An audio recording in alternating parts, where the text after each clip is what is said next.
Madame Simonet, vous avez la parole. Oui, écoutez, ça poursuit l'échange qui vient d'avoir lieu.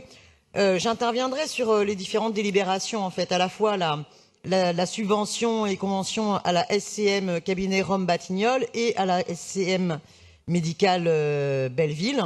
Dans un premier cas, il s'agit de la création d'un cabinet médical et dans le deuxième cas, de la création d'une maison de santé pluriprofessionnelle. Évidemment, je ne vais pas voter contre ces délibérations, mais je tenais à insister sur le fait qu'il faut au maximum privilégier les centres de santé. Et je voulais réinsister sur la différence qu'il y a entre un cabinet médical privé, même pluridisciplinaire, même s'il s'engage au secteur 1, conventionné, et la différence également avec une maison de santé, même quand elle s'engage à avoir des actions de prévention sur son territoire. Les différences sont de taille entre centre de santé et maison de santé. La différence est la suivante. C'est à la fois un centre de santé, il suit un but non lucratif. Ça veut dire que c'est un équipement pluridisciplinaire dans lequel les professionnels de santé sont salariés et assument donc un rôle de service public de santé. C'est-à-dire que non seulement les personnes sont accueillies dans un centre de santé au tiers payant, secteur 1, de manière obligatoire et de manière pérenne, à la différence d'une maison de santé qui peut très bien décider d'évoluer différemment. On n'en a pas la même maîtrise.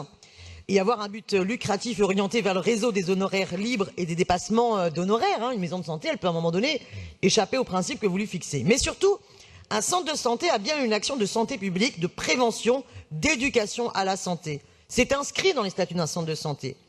On n'est donc pas dans une logique de politique de soins, mais bien plus dans une logique de politique de santé publique sur un territoire, de façon globale, avec l'ensemble des acteurs. Et il est fondamental de passer de la logique de soins à la logique de santé. Parce qu'aujourd'hui, on voit la résurgence de maladies que l'on croyait du passé, qu'il s'agisse de la tuberculose, de la syphilis, de la gale, et l'augmentation de maladies chroniques qui rend du coup impératif d'engager une logique de santé intégrant la prévention sous toutes ses facettes, dépistage, diminution des facteurs des risques, éducation à la santé, et aussi la santé environnementale, en légitimant pour cela aussi bien sûr les lanceurs d'alerte qui font le travail dans ce sens. Mais seul un centre de santé peut être vraiment le point d'entrée principal de tout un système performant de santé et de protection sociale, et qui permet à la puissance publique de lancer des campagnes beaucoup plus efficaces que la médecine possible avec la tarification à l'acte.